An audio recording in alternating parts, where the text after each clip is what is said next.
नमस्कार साथियों, जैसा कि आप सभी को पता है, रीट का मुख्य परीक्षा का सिलेबस जारी हो चुका है।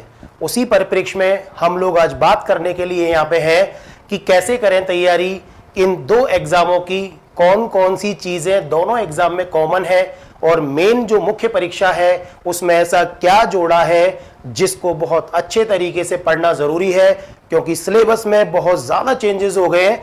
आपको यहाँ पे सामने बहुत साफ सिलेबस नहीं दिख रहा होगा क्योंकि इस तरह की इसकी पीडीएफ ऐसी ही प्राप्त हुई है। फिर भी मैं बोल बोल के समझाऊंगा आपको सारी चीजें। आप सारी चीजों को गौर से सुनेंगे और समझेंगे कि क्या रहेगी रणनीति रीट में, कैसे आपको तैयारी करनी है। सबसे पहले तो ये चीज है कि रीट परीक्षा में दो एग्जाम हो चुकी हैं, दो एग्जाम है। बहुत दिनों से ये चर्चा चल रही थी कि मुख्य परीक्षा का सिलेबस क्या होगा, क्या पहली वाली परीक्षा का सिलेबस भी चेंज होगा, क्या मुख्य परीक्षा का सिलेबस क्या रहेगा, सब्जेक्ट वालों को क्या पढ़ना है, लेवल 1 वालों को क्या पढ़ना है, लेवल 2 में साइंस मैथ वालों को क्या पढ़ना है, लेवल 2 में एसएसटी वालों को क्या पढ़ना है। सारा कंफ्यूजन खत्म कर दिया है इस सिलेबस ने। बहुत ही महत्वाकांक्षी, बहुत ही अच्छा सिलेबस जारी किया है। वर्तमान परिस्थितियों को देखते हुए विद्यार्थी को जिस तरह की तैयारी करनी चाहिए, जिन चीजों को पता होना चाहिए, वो सारी चीजें इस सिलेबस में जोड़ी है सरकार ने। बहुत ही शानदार सिलेबस है, पर विद्यार्थी को इसमें सफलता सुनिश्चित करने के लिए इस सिलेबस को कैसे तैयार करना है, इस पर भी हम चर्चा करेंगे। पहली वाली परीक्षा में कितनी तैयारी करनी है, इस पर भी हम लोग चर्चा करेंगे। चलिए सबसे पहले रीट परीक्षा की दो एग्जाम हो चुकी हैं। तो पहले एक एग्जाम, दूसरा वाला एग्जाम।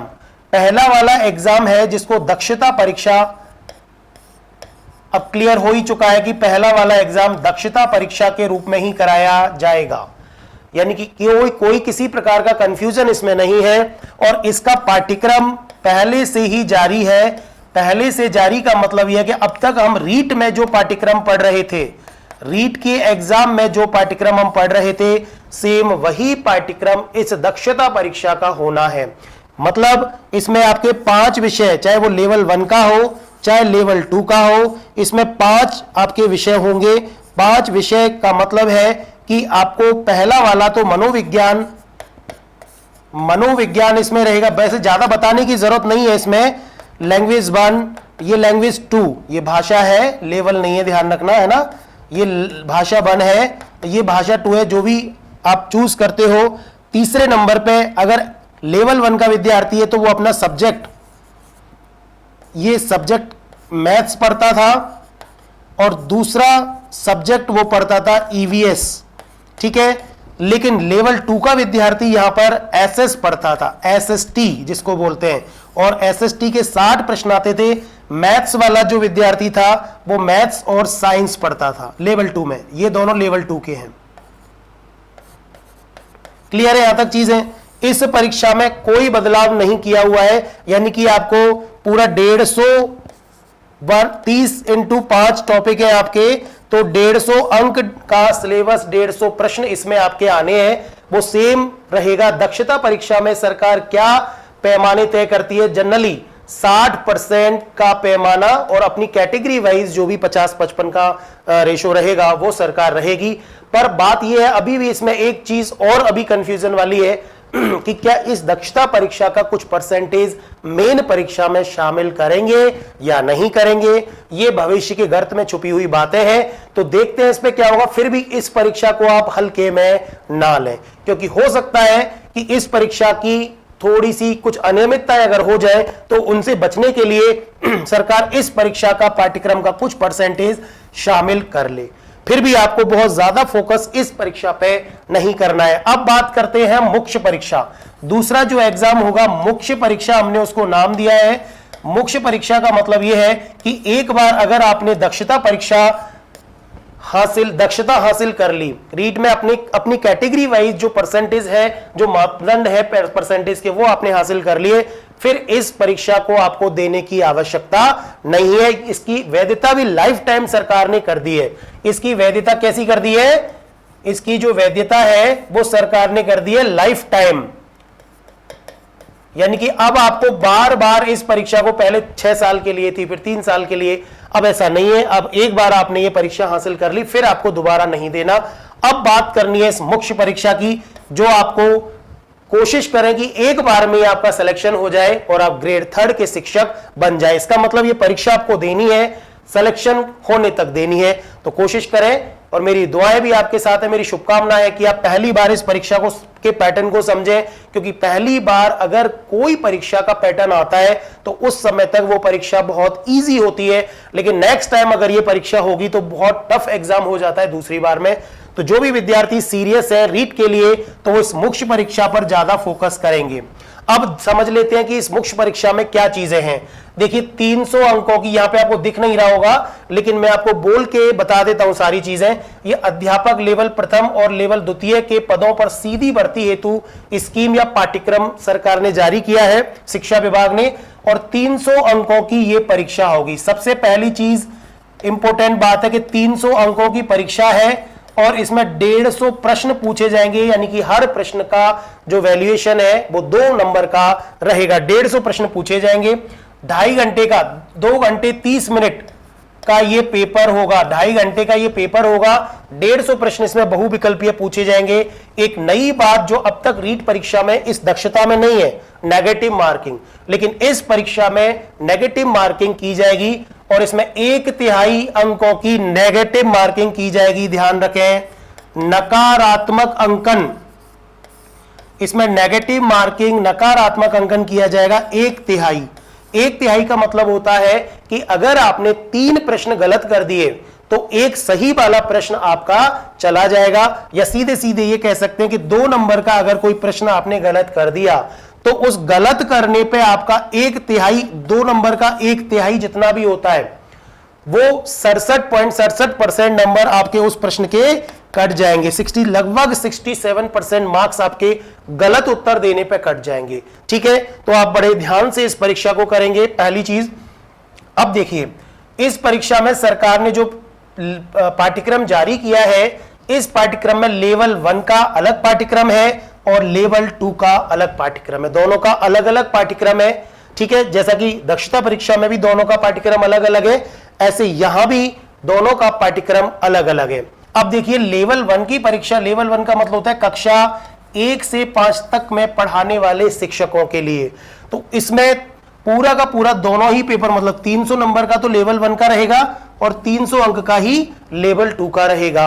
अब इसमें क्या क्या चीजें जोड़ी हैं, सबसे महत्वपूर्ण है राजस्थान का भौगोलिक, ऐतिहासिक और सांस्कृतिक ज्ञान।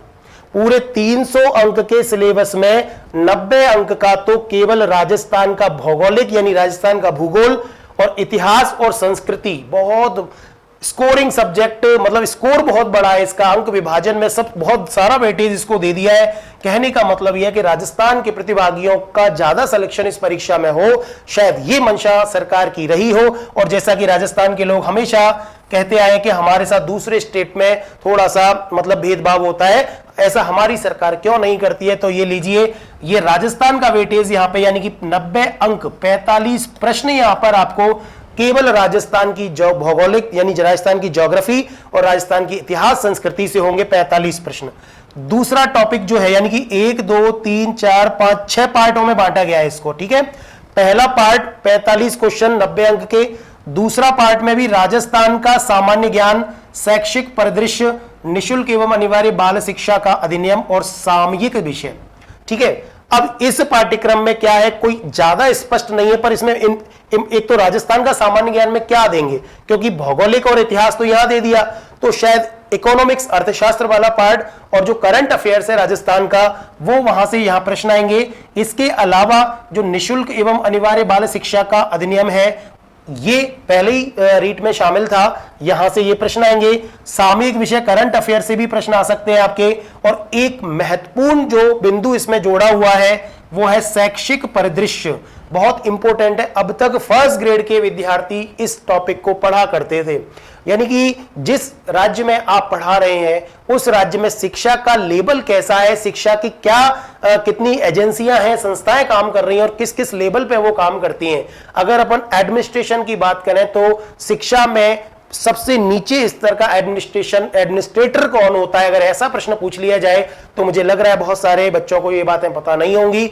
एक विद्यालय का संस्था प्रधान, एक विद्यालय का संस्था प्रधान सबसे निचले स्तर का एडमिनिस्ट्रेटर होता है और शिक्षक बनकर के आप प्रमोशन पा करके वो संस्था प्रधान के रूप में भी विद्यालय में अपनी भूमिका निभाते हैं। इसलिए ये शैक्षिक परिदृश्य बहुत जरूरी है। दूसरा, पाठ्यक्रम का निर्माण कौन करता है, हमारा सिलेबस कौन बनाता है, एनसीईआरटी सिलेबस चलता है, आरबीएसई सिलेबस चलता है, इन बच्चों की शिक्षा के लिए कौन डिसीजन लेता है, कौन कौन सी संस्थाएं होती है, वो सारी चीजें, एसआईईआरटी जैसे उदयपुर में है ना, वो सारी चीजें, राजस्थान पाठ्य पुस्तक मंडल की क्या भूमिका है, वो सारी चीजें आप शैक्षिक परिदृश्य में पढ़ेंगे। और वर्तमान में क्या क्या चीजें, रमसा समसा इस तरह की चीजें भी आप यहां पे पढ़ेंगे। तो बहुत ही स्कोरिंग पार्ट है, आप ये ध्यान रखें।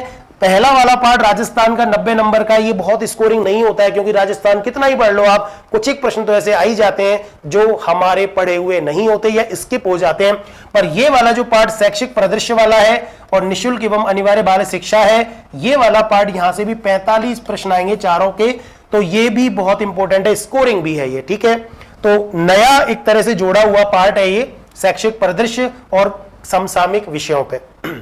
अब देखिए तीसरे नंबर पे इन्होंने विद्यालय विषय के रूप में क्या आएगा। अब आप सोचें कि लेवल 1 का बच्चा या जो शिक्षक है वो पहली से 5वीं में पढ़ाता है, और वो बच्चे क्या पढ़ते हैं, तो वो बच्चे क्या पढ़ते हैं, वो बच्चे पढ़ते हैं हिंदी, अंग्रेजी, गणित, सामान्य विज्ञान और सामाजिक अध्ययन। ये 5 सब्जेक्ट वो पढ़ते हैं, संस्कृत नहीं चलता है। अब लेवल 1 में आपके किसी के पास संस्कृत यहां पे है, तो संस्कृत आपको मेन परीक्षा में कोई वेटेज नहीं देगा।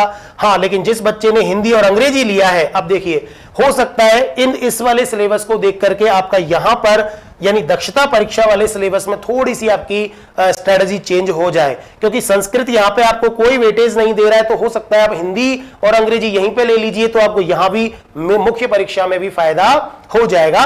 पर फिर भी जो बच्चे संस्कृत के हैं वो इसमें संस्कृत लें और बाद में यहां पे अंग्रेजी को थोड़ा सा ज्यादा पढ़ लें, कोई बात नहीं।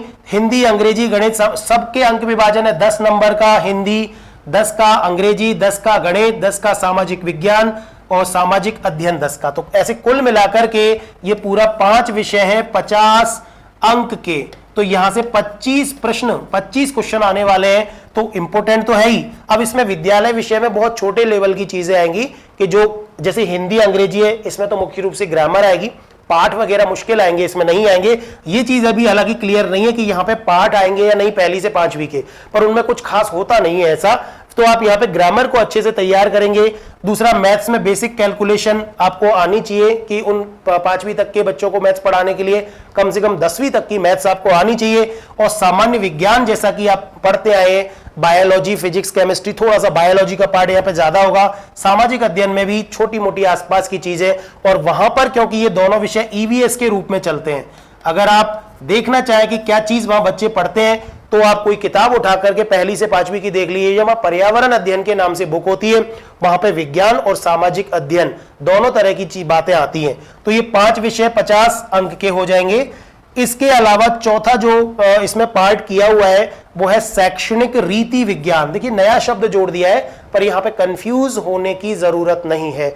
रीति विज्ञान का मतलब होता है कि शैक्षणिक रीति विज्ञान यानी कि शिक्षण विधियों की यहां पे बात कर रहा है कि अगर आपको किसी बच्चे को हिंदी पढ़ानी है तो आप कैसे पढ़ाएंगे, रीति क्या है, टेक्निक्स क्या है, उसके तरीके क्या है, उसके ढंग क्या है, कि शिक्षण में कौन कौन सी रीति तकनीकी का उपयोग करके आप हिंदी पढ़ाएंगे, अंग्रेजी पढ़ाएंगे, गणित पढ़ाएंगे, सामाजिक विज्ञान पढ़ाएंगे, सामाजिक अध्ययन पढ़ाएंगे। तो इस तरह कहने का मतलब ये आपके 8 नंबर के हैं पांचों विषय, तो 8 पंजे 40 अंक का पूरा ये मैटर रहेगा और 20 प्रश्न यहां से आपसे पूछे जाएंगे। कहने का मतलब यह है कि 50 और 40 मिलाकर के अगर बात करें हम, तो 90 नंबर का सिलेबस आपके शिक्षण विधियों का और ग्रामर का रहेगा। ठीक है, ये स्कोरिंग है, और क्योंकि ये पार्ट ही आपको बच्चों को पढ़ाना है, इसलिए इस पे तो विशेष फोकस करना ही है। एक और ये शैक्षणिक मनोविज्ञान, जैसा कि आप दक्षता परीक्षा में भी पढ़ेंगे और यहां भी पढ़ेंगे, पर थोड़ा सा शायद वाइड कर दिया है इसको, क्योंकि यहां पे कोई टॉपिक विभाजन नहीं किया गया है। इसलिए शिक्षा में मनोविज्ञान का क्या महत्व है, ये तो एक शिक्षक के लिए तो बेहद जरूरी है। अगर मनोविज्ञान आपको नहीं आता तो समझिए कि आप अच्छे शिक्षक नहीं बन सकते। तो शैक्षिक मनोविज्ञान का वेटेज 20 अंक का है। कहने का मतलब 10 प्रश्न आपसे यहां पूछे जाएंगे, बहुत ज्यादा वेटेज नहीं है। थोड़ा सा आप इसको बहुत ज्यादा ध्यान नहीं देना है, क्योंकि यहां पर आप मनोविज्ञान अच्छे से पढ़ चुके हैं। सबसे बड़ी बात है कि इस लेवल 1 में कहां कहां कौन सी चीजें आपसे अछूती हैं, कौन सी चीजों को ज्यादा वेटेज देना है, वो समझ जाओगे आप अभी सिलेबस को देख के। सूचना तकनीकी 10 अंक के, यानी 5 प्रश्न सूचना तकनीकी के पूछे जाएंगे। तो इसमें बच्चे सोचेंगे कि सूचना तकनीकी में हम क्या पढ़ें। बहुत सामान्य सी बात है। सूचना तकनीकी को अंग्रेजी में कहते हैं इंफॉर्मेशन टेक्नोलॉजी। तो शिक्षा व्यवस्था में, यानी कि हमारे शिक्षा के स्तर पर किस प्रकार से टेक्नोलॉजी का प्रयोग किया जाता है, किस प्रकार से ये सरकार जो है सूचनाएं एक विद्यालय से लेकर के हायर लेवल यानी केंद्रीय स्तर तक ये सूचनाएं कैसे कलेक्ट होती हैं। जैसे स्कूलों में आजकल शाला दर्पण का महत्व बढ़ गया है। हर चीज शाला दर्पण में, बच्चों की अटेंडेंस शाला दर्पण पे, टीचर्स की अटेंडेंस शाला दर्पण पे होती है। बच्चों का पूरा डाटा आप शाला दर्पण पे बच्चे का नाम टाइप करें, पूरा डाटा उसका, इवन ब्लड ग्रुप तक, उसकी हाइट कितनी है, सब चीज शाला दर्पण पे आपको मिल जाएगी। इवन टीचर्स की रिलीविंग और ज्वाइनिंग, जब आप ज्वाइन करेंगे ना, तो आप पहले तो क्या होता था, सीधे जाकर के दस्तखत हस्ताक्षर करते आप रजिस्टर में और ज्वाइन हो जाते थे। लेकिन अब आपको ऑनलाइन ज्वाइन होना पड़ेगा, शाला दर्पण पे ही आपकी ज्वाइनिंग होगी। अब सारी चीजें ऑनलाइन होने लग गई हैं, ठीक है। और हो सकता है जल्दी ही बायोमेट्रिक वाली टेक्निक आ जाए अपने राजस्थान में, तो स्कूलों में आपको जो है थंब इंप्रेशन लगा करके आपकी अटेंडेंस होने लग जाएगी। कहने का मतलब यह है कि सूचना तकनीकी का प्रयोग, इंफॉर्मेशन टेक्नोलॉजी का प्रयोग किस प्रकार से आजकल सरकार ने अधिकांश विद्यालयों में लैब, कंप्यूटर लैब बनाई हुई है, वहां पर बच्चे टेक्निक के माध्यम से पढ़ते हैं। अगर कोई टीचर उपलब्ध नहीं है तो इस प्रकार के डिजिटल बोर्ड स्कूल में लगे हुए हैं। एक टीचर बिल्कुल मेन एक हब पे जाकर के सैटेलाइट के माध्यम से पढ़ाता है और बच्चे वहां पर कंटेंट पढ़ते हैं बिना टीचर के भी। तो कहने का मतलब टीचर्स की जो कमी है उसको पूरा करने के लिए सूचना तकनीकी का प्रयोग हो रहा है। तो इस तरह के बहुत कॉमन प्रश्न यहां से पूछे जाएंगे, ज्यादा घबराने की बात नहीं है। 5 प्रश्न आएंगे। कहने का मतलब पूरे 300 अंक के 150 प्रश्न पूछे जाएंगे, जिसमें राजस्थान का भौगोलिक, ऐतिहासिक और सांस्कृतिक ज्ञान अकेला ही 90 नंबर का है। तो क्योंकि इस विषय से लेवल 1 के बच्चे तो फिर भी थोड़ा बहुत परिचित है, पर बाकी के बच्चे जो साइंस बैकग्राउंड के हैं उनका राजस्थान जी के बहुत वीक होता है। तो वो बच्चे इस सब्जेक्ट पे, मतलब इस राजस्थान के बिना और इस शैक्षिक परिदृश्य के बिना, और ये 2-4 चीजें, शैक्षिक मनोविज्ञान तो पहले भी था, सूचना तकनीकी भी इंपॉर्टेंट है, इनके बिना मतलब ये वेटेज बहुत ज्यादा बढ़ा दिया है। राजस्थान का सामान्य ज्ञान जो है बहुत ज्यादा इस एग्जाम में बढ़ा दिया है। तो आप अगर इस एग्जाम में फाइनली सिलेक्शन लेना चाहते हैं तो राजस्थान जीके को थोड़ा सा फोकस करें। अब बात करते हैं हम, ये तो हो गई लेवल 1 की बात। अब बात करते हैं लेवल 2। लेवल 2 का मतलब होता है 6वीं से लेके 8वीं कक्षा तक के बच्चों को पढ़ाने वाला शिक्षक। अब 8वीं से 8वीं तक को अगर कोई टीचर पढ़ाता है तो उसमें 2 तरह के टीचर अब तक हुआ करते थे। एक को तो बोलते थे एसएसटी, कि भाई कौन से काय का एग्जाम दे रहा है, कि मैं लेवल 2 दे रहा हूं, कौन से सब्जेक्ट से, कि बोले एसएसटी से दे रहा हूं। एक कई बच्चे बोलते थे कि मैं साइंस मैथ से दे रहा हूं। केवल 2 ही चीजें हुआ करती थी। अब देखिए, अब जो सिलेबस जोड़ा है ना, उसमें केवल एसएसटी और केवल साइंस मैथ नहीं रहेगा। उसमें विद्यालय के जो विषय हैं 6 to 8 लेवल पे जो चलते हैं, यानी लेवल 2 पे जो चलते हैं 6 to 8 कक्षा में, उसमें हिंदी विषय का टीचर भी अलग होता है, वहां संस्कृत विषय का भी टीचर अलग होता है। वहां पर विज्ञान तो चलो यहां आ गया, मैथ्स भी आ गया, एसएस आ गया, लेकिन वहां पर हिंदी, अंग्रेजी और संस्कृत 3 टीचर अलग से और पढ़ाते हैं। तो कहने का मतलब यह है कि यहां पर सबसे नई चीज है वो ये है कि अब तक तो हम मनोविज्ञान और थोड़ी सी हिंदी और थोड़ी सी संस्कृत या अंग्रेजी पढ़कर के लेवल 2 और लेवल 1 के टीचर बन जाते थे, लेकिन अब आपको अपने विषय में महारत हासिल करनी है। अब देखिए क्या है इसमें, इसको भी जो है 6 टुकड़ों में बांटा है, सिलेबस को 6 भागों में। सबसे पहला है राजस्थान का भौगोलिक, ऐतिहासिक, सांस्कृतिक ज्ञान, बिल्कुल यहां पे जैसा था सिलेबस में, लेकिन यहां पे अंक विभाजन है 70, यानी कि यहां पर केवल और केवल 35 प्रश्न पूछे जाएंगे राजस्थान के, जिसमें राजस्थान की ज्योग्राफी और राजस्थान का इतिहास और कल्चर आएगा। दूसरा बिंदु जो पूछा है वो है राजस्थान का सामान्य ज्ञान, शैक्षिक परिदृश्य, निःशुल्क और अनिवार्य शिक्षा और सामयिक विषय। सेम उसी तरह का है, यहां 90 अंक का था, लेकिन यहां पर इसको 60 अंक का किया है, यानी 30 प्रश्न पूछे जाएंगे। इसका मतलब राजस्थान का वेटेज एसएसटी और साइंस मैथ और लैंग्वेज का जो टीचर है, संस्कृत का, अंग्रेजी का और हिंदी का, उनके लिए राजस्थान का वेटेज थोड़ा सा कम है। क्यों? क्योंकि वहां पर सब्जेक्ट की इंपॉर्टेंस थोड़ी बढ़ जाती है। 6वीं से 8वीं के लेवल पर सब्जेक्ट का महत्व बढ़ जाता है। अब 1ली से 5वीं के बच्चों को तो मैथ्स का टीचर ही हिंदी पढ़ा देता है, हिंदी का टीचर ही मैथ्स पढ़ा देता है, साइंस पढ़ा देता है, साइंस का टीचर अंग्रेजी पढ़ा देता है, क्योंकि बहुत टफ नहीं है। पर लेवल 2 यानी 6वीं से 8वीं तक के बच्चों को एक संस्कृत का टीचर अंग्रेजी पढ़ाने में बहुत मुश्किल महसूस करेगा, मैथ्स पढ़ाने में थोड़ा टफ कठिन महसूस करेगा। तो आप ये देखें तो इस चीज के लिए संबंधित विद्यालय विषय का ज्ञान, ये जो टॉपिक है, ये जो बिंदु है, 120 अंक का जोड़ा है। आप याद रखना, सब्जेक्ट वाले बच्चों के लिए, सब्जेक्ट वाले जो अभ्यर्थी हैं उनके लिए विद्यालय विषय का ज्ञान 120 अंक का है। यानी कि अभी भी 60 प्रश्न आपसे पूछे जाएंगे। जैसे पहले एसएसटी के 60 पूछे जाते थे, साइंस मैथ वाला भी 60 प्रश्न करता था, अब हिंदी वाला भी, संस्कृत वाला भी और अंग्रेजी वाला भी। अब ये मान लो कि आपकी हिंदी, संस्कृत और अंग्रेजी के जो विद्यार्थी हैं, वो विद्यार्थी अगर हिंदी, संस्कृत, अंग्रेजी से देना चाह रहे तो उनको अपना विषय पढ़ना पड़ेगा। 60 प्रश्न वहां से पूछे जाएंगे। लेकिन बात यह है कि ये 60 प्रश्न क्या किताब के पाठों में से होंगे या केवल ग्रामर के प्रश्न होंगे, ये अभी भी मुद्दा एक तरह से थोड़ा सा कंफ्यूजन का, भ्रम का बना हुआ है। हो सकता है 2-4 दिन में ये भी चीजें एकदम क्लियर हो जाएंगी। तब तक के लिए कोई बात नहीं, देख लीजिए आप, पर ये इनके लिए मानसिक रूप से तैयार रहिए आप, ठीक है। एक शैक्षणिक रीति विज्ञान, शैक्षणिक रीति विज्ञान यहां पर 40 अंक की थी, यहां पर केवल इसको 20 अंक का ही कर दिया है। 10 प्रश्न आएंगे, यानी टीचिंग मेथड के प्रश्न यहां कम आएंगे। अब देखिए, सोचिए आप, लेवल 1 में टीचिंग मेथड के प्रश्न आ रहे हैं 40, क्योंकि यहां पे विषय भी ज्यादा है, ये मान लो, और यहां पर विषय, अपना ही विषय टीचर पढ़ा रहा है, इसलिए यहां पर वेटेज थोड़ा कम हो गया, 10 ही प्रश्न पूछेंगे। दूसरी बात, छोटे बच्चों को पढ़ाना, छोटे छोटे बच्चों के मनोविज्ञान को समझना बहुत मुश्किल काम होता है, इसलिए वहां पर मनोविज्ञान के प्रश्न ज्यादा पूछे जा रहे हैं। एक है आपका शैक्षिक मनोविज्ञान, ये वही है, 20 अंक का यहां पर है, 20 अंक का यहां पे है, 10 प्रश्न पूछे जाएंगे। और वही सूचना तकनीकी के 10 अंक यानी 5 प्रश्न पूछे जाएंगे। कहने का मतलब, इस पूरे विवरण से आप एक बार स्क्रीनशॉट ले लें इसका, चाहे तो। 1-2 चीजें और मैं बता रहा हूं आपको, चलिए ये मैं क्लियर कर रहा हूं एक बार स्क्रीन। अब ये देखिए आप कि इस परीक्षा में सबसे महत्व की बात क्या थी। इस परीक्षा में यानी रीट की परीक्षा में, और क्योंकि अधिकांश बच्चे ऑलरेडी रीट में, दक्षता परीक्षा में बहुत अच्छे अंक ला चुके हैं, इसलिए उनको ज्यादा परेशान होने की जरूरत नहीं है। दक्षता परीक्षा समझो उन्होंने पास कर ली है। हालांकि जुलाई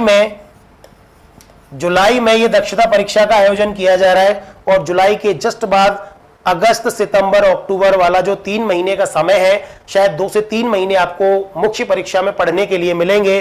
पर अब रीट के ऐसे बच्चे जो मुख्य परीक्षा की तैयारी करने लग रहे हैं, मुख्य परीक्षा की तरफ ध्यान दे रहे हैं, यानी कि जिनको सिलेक्शन लेना है और उनको लग रहा है कि मेरी दक्षता परीक्षा में ठीक स्थिति है और मैं 60-70% नंबर ले आऊंगा, तो ऐसे बच्चों को मुख्य परीक्षा पे ध्यान देना चाहिए।